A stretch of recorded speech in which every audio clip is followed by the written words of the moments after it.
late famous and elegant artist/actress Whitney Elizabeth Houston, August 9, 1963 to February 11, 2012, was an American singer and actress. In 2009, Guinness World Records cited her as the most awarded female act of all time. Houston is one of the best-selling music artists of all time, with 200 million records sold worldwide. She has released 7 studio albums and 2 soundtrack albums, all of which have been certified diamond, multi-platinum, platinum, or gold by the Recording Industry Association of America, RIAA. Houston is the only artist to have 7 consecutive #1 Billboard Hot 100 songs. Her self-titled debut album, 1985, became the best-selling debut album by a woman in history. Rolling Stone named it the best album of 1986 and one of the 500 greatest albums of all time. Her second studio album, Whitney, 1987, became the first album by a woman to debut at #1 on the Billboard 200 Albums chart. Houston made her screen acting debut as Rachel Marin in the romantic thriller film The Bodyguard, 1992. She performed the lead single from the film's original soundtrack, I Will Always Love You, which received the Grammy Award for Record of the Year and became the best-selling single by a woman in music history. The soundtrack received the Grammy Award for Album of the Year in 1994, making Houston the first act to sell more than 1 million copies of an album within a single-week period under Nielsen SoundScan system. The album also makes her the top female act in the top 10 list of the best-selling albums of all time, at number 4. Houston made other high-profile film appearances, including Waiting to Exhale, 1995, and The Preacher's Wife, 1996, and contributed to their soundtracks. The Preacher Wife soundtrack became the best-selling gospel album in history. Early life and career. Whitney Houston was born on August 9, 1963, in a middle-income neighborhood in Newark, New Jersey. She was the daughter of Army serviceman and entertainment executive John Russell Houston, Jr., September 13, 1920 to February 2, 2003, and gospel singer Emily Sissy Drinkard Houston. Houston's elder brother Michael is a singer, and her elder half-brother is former basketball player Gary Garland. Her parents were both African American. Though her mother, Houston, was the first cousin of singers Dionne Warwick and Dee Dee Warwick. Her godmother was Darlene Love and her honorary aunt was Aretha Franklin, whom she met at age 8 or 9 when her mother took her to a recording studio. Houston raised a Baptist but was also exposed to the Pentecostal church. After the 1967 Newark riots, the family moved to a middle-class area in East Orange, New Jersey. Her parents' marriage later ended in divorce, and her father died in February 2003. At the age of 11, Houston started performing as a soloist in the junior gospel choir at the New Hope Baptist Church in Newark, where she also learned to play the piano. Her first solo performance in the church was Guide Me, O Thou Great Jehovah. When Houston was a teenager, she attended Mount St. Dominic Academy, a Catholic girls' high school in Caldwell, New Jersey, where she met her best friend Robin Crawford, whom she described as the sister she never had. While Houston was still in school, her mother continued to teach her how to sing. Houston was also exposed to the music of Chaka Khan, Gladys Knight, and Roberta Flack, most of whom would have an influence on her as a singer and performer. Houston spent some of her teenage years touring nightclubs where her mother, Sissy, was performing, and she would occasionally get on stage and perform with her. In 1977, at age 14, she became a backup singer on the Michael Zager Band's single Life's a Party. In 1978, at age 15, Houston sang background vocals for Chaka Khan and Lou Rawls. In the early 1980s, Houston started working as a fashion model after a photographer saw her at Carnegie Hall singing with her mother. 2012, Whitney Houston had a night of glitz and glamour of color to grace the cover of the magazine. She was also featured in layouts in the pages of Glamour, Cosmopolitan, Young Miss, and appeared in a Canada Dry soft drink TV commercial. Her looks and girl next door charm made her one of the most sought-after teen models of that time. While modeling, she continued her burgeoning recording career by working with producers Michael Beinhorn, Bill Laswell and Martin Beasy on an album they were spearheading called One Down, which was credited to the group material. For that project, Houston contributed the ballad Memories, a cover of a song by Hugh Hopper of Soft Machine. Robert Christgau of The Village Voice called her contribution one of the most gorgeous ballads you've ever heard. Houston also appeared as a lead vocalist on one track on a Paul Jabara album, entitled Paul Jabara and Friends, released by Columbia Records in 1983. Houston had previously been offered several recording agencies, Michael Zager in 1980, and Elektra Records in 1981. Her mother declined the offers on the grounds that Whitney had yet to complete high school. Houston graduated from Mount St. Dominic Academy, a Catholic girls' school in Caldwell, New Jersey, in 1981. In 1983, Jerry Griffith, an A&R representative from Arista Records, saw her performing with her mother in a New York City nightclub and was impressed. He convinced Arista's head Clive Davis to make time to see Houston perform. Davis was impressed and immediately offered a worldwide recording contract which Houston signed. Later that year, she made her national television debut alongside Davis on The Merv Griffin Show. Houston did not begin work on her album immediately. The label wanted to make sure no other label signed her away. Davis wanted to ensure he had the right material and producers for Houston's debut album. Some producers had to pass on the project because of prior commitments. Houston first recorded a duet with Teddy Pendergrass, Hold Me, which appeared on his album, Love Language. The single was released in 1984 and gave Houston her first success hit by becoming a top 5 R&B hit. It would also appear on her debut album in 1985. With production from Michael Masser, Kashif, Jermaine Jackson, and Narada Michael Walden, Houston's debut album Whitney Houston was released in February 1985. Houston got some accolades from Rolling Stone magazine calling her one of the most exciting new voices in years, while the New York Times called the album an impressive, musically conservative showcase for an exceptional vocal talent. Arista Records promoted Houston's album with 3 different singles from the album in the US, UK, and other European countries. Houston continued promotion by touring nightclubs in the US. She also began performing on late-night television talk shows, which were not usually accessible to unestablished black acts. The jazzy ballad Saving All My Love for You was released next and it became Houston's first #1 single in both the US and the UK.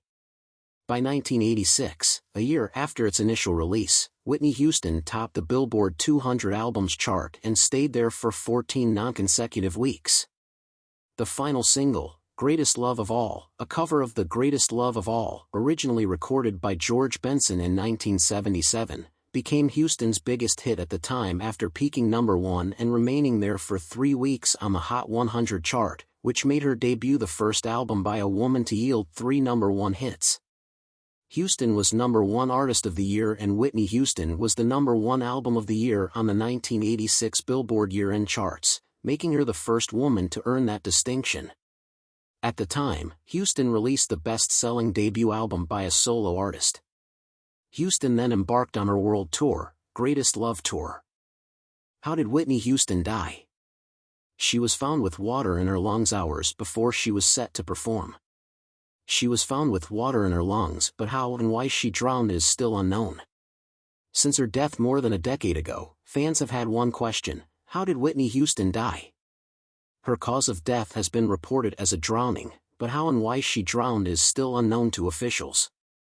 Houston, whose full name was Whitney Elizabeth Houston, was born on August 9, 1963, in Newark, New Jersey.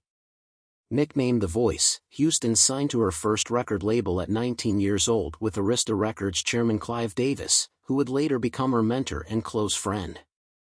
Her first 2 albums, 1985's Whitney Houston and 1987's Whitney, both reached #1 on the Billboard 200 and are among the best-selling albums of all time. After her debut, Houston went on to become one of the best-selling music artists of all times, with more than 200 million records sold worldwide.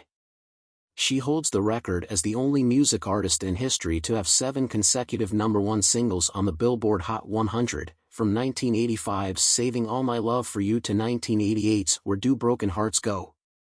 She has 2 Emmys, 6 Grammys and 28 Guinness World Records. Houston made her major blockbuster debut in the 1992 movie, The Bodyguard, which led Houston to a Grammy for Record of the Year for the song I Will Always Love You from the movie's soundtrack. The song holds the record for the best-selling physical single by a woman in music history. Houston also went on to produce movies like 1997's Cinderella, in which she played the fairy godmother. After almost 40 years in the music industry, Houston died on February 11, 2012. She was 48 years old. So how did Whitney Houston die and what was her cause of death? Video on for what we know about how Whitney Houston died and what caused her death and lead Hollywood to lose a legend. How did Whitney Houston die? How did Whitney Houston die? Houston died on February 11, 2012, at the Beverly Hilton Hotel in Beverly Hills, California. She was 48 years old. Her publicist, Kristen Foster, confirmed her death, which occurred hours before she was due to perform at Clive Davis's annual pre-Grammys party at the Beverly Hilton Hotel. I can confirm that Whitney Houston was pronounced dead at 3:55 p.m. at the Beverly Hilton Hotel.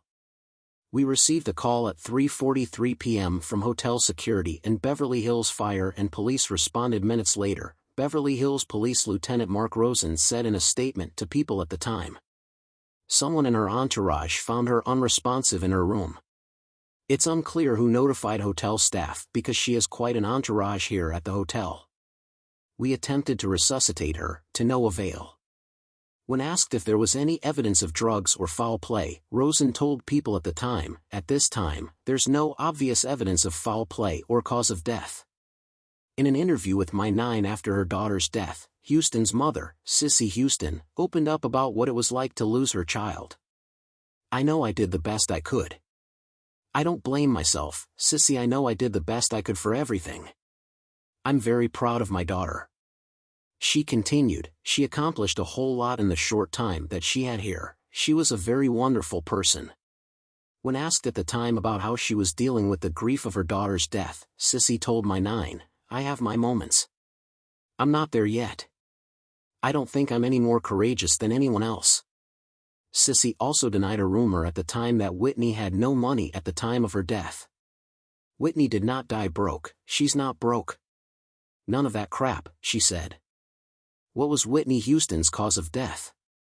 Houston's cause of death was an accidental drowning, the Los Angeles County Coroner's Office confirmed on March 22, 2012. The Coroner's Office also reported that Houston had cocaine, marijuana, Xanax, Benadryl and other medications in her system at the time of her death. The investigation found that heart disease and cocaine use were contributing factors for her death. There was water found in her lungs that indicated to us that she was alive when she was submerged underwater, Coroner Chief Craig Harvey told People at the time. According to our tests, the level of cocaine was not necessarily a lethal level of cocaine. But her death was complicated by chronic cocaine use and heart disease. Coroner Assistant Chief Ed Winter also told People that Houston's death came down to 2 scenarios. She could have passed out first due to the intoxication from the cocaine, or she could have had a heart attack and then drowned, he said. It's probably one of those 2 scenarios. Coroner officials also confirmed that prescription pill bottles were found in Houston's room, but the number of pills were not in alarming amounts. A source told People at the time that Houston seemed out of it 3 days before her death at the Beverly Hilton. She seemed like she was on something, the insider said. The Los Angeles Times also reported that Houston appeared disheveled in mismatched clothes, with wet and sweaty hair, the next day for rehearsals for Clive Davis's pre-Grammys party. The singer smelled of alcohol and cigarettes, the Los Angeles Times reported at the time, adding Houston displayed erratic behavior by flailing her hands while speaking to singers Brandy and Monica before wandering aimlessly around the lobby. A source also told People that Houston was twitching her nose constantly and ranting to Monica about what she was supposed to wear to Davis's party. I don't wear no blue, she said, according to People's source. I don't want no goddamn blue. The magazine also reported that, another pre-Grammys event at TRU Hollywood, Houston's vocals sounded shaky as she sang a duet with Kelly Price. The Hollywood Reporter also reported at the time that Houston got belligerent with singer Stacey Francis after not recognizing her. Before her death, Houston had been open about her struggles with drug abuse. In her 2019 memoir, A Song for You, My Life with Whitney Houston, Houston's best friend, Robin Crawford, revealed that Houston told her that the first time she had cocaine was when she was 14 years old. Whitney told me she was 14 when she first tried it, Crawford wrote. Whitney would often say cocaine can't go where we're going. But, we weren't ready to give it up quite yet. She continued, I'd say, Nip, we're here already. And it's, cocaine, still here. It shouldn't be. And she'd say, I know, I'm going to stop. Crawford added, she admired that I could stop. She said, I'm going to stop, but I'm just not ready yet. In her 2013 biography, Remembering Whitney, My Story of Love, Loss, and the Night the Music Stopped, Houston's mother, Cissy Houston, opened up about when she learned of her daughter's drug abuse struggles. She started partying and she didn't really know how to stop, Cissy wrote. I used to wonder what she was doing at night, where she was. She continued, Whitney hid from me. Cissy recalled her shock at seeing how thin Houston was at a Michael Jackson tribute concert in 2001, though she didn't express her concern to her daughter at the time. What was the point, she wrote. I didn't want her to run completely away from me. Cissy also didn't blame Houston's ex-husband, Bobby Brown, for her daughter's drug abuse struggles. I blame him for the way he treated her, she wrote. But I don't blame him for her drug problems. Still, she added, he was no help to her at all. Where was Whitney Houston buried? Houston was buried at Fairview Cemetery in Westfield, New Jersey, on February 19, 2012. She was buried alongside her father, John Russell Houston, who died in 2003.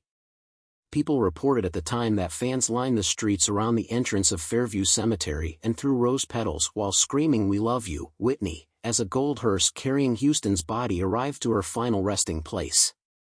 The hearse was escorted by police motorcycles, 3 gold limos, a large black SUV, 3 black limos and 5 cars. Houston's daughter, Bobby Christina Brown, who died on July 26, 2015, was buried next to her mother at the same cemetery a month on August 3, 2015.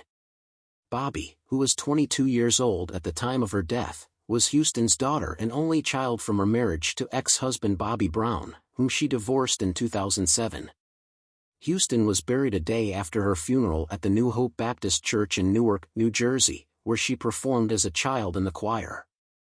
Houston's funeral was attended by celebrities like director Tyler Perry, her cousin Dionne Warwick, her Bodyguard co-star Kevin Costner, singers Alicia Keys and Stevie Wonder, and music mogul and Houston's longtime mentor, Clive Davis. A lot of leading men could have played my part, a lot of guys could have filled that role, but you, Whitney, I truly believe are the only one who could have played Rachel Marin, Costner said at Houston's funeral. You weren't just pretty, you were as beautiful as a woman could be. People didn't just like you, they loved you. Pastor Marvin Winans, Houston's family friend, delivered her eulogy, bringing up members of their